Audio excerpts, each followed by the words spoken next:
How to create super responsive grids on Webflow. Okay, welcome back. So the first thing to do is to create your cards and place them inside of a div block, which will act as the wrapper. So the div block is set as display block by default. So the next thing is to set the display as grid.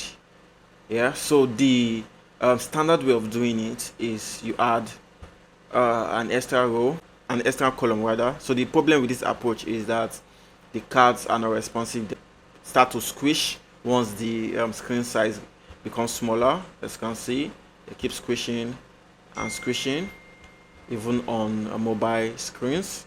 So to make it responsive, very responsive, is you delete each of the columns and leave one. Then you go to min max, then you add a minimum width.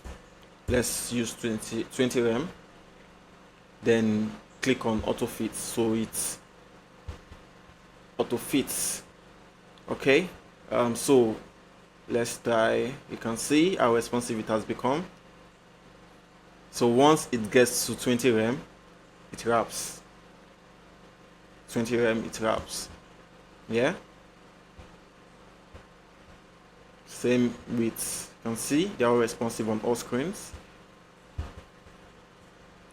They are responsive on all screens. Same as mobile, but for the mobile you can adjust the min max to maybe 15 so that it will be super responsive. You can see, super responsive. So that's how to do it with grids. Now we all know how to create responsive grids on Webflow.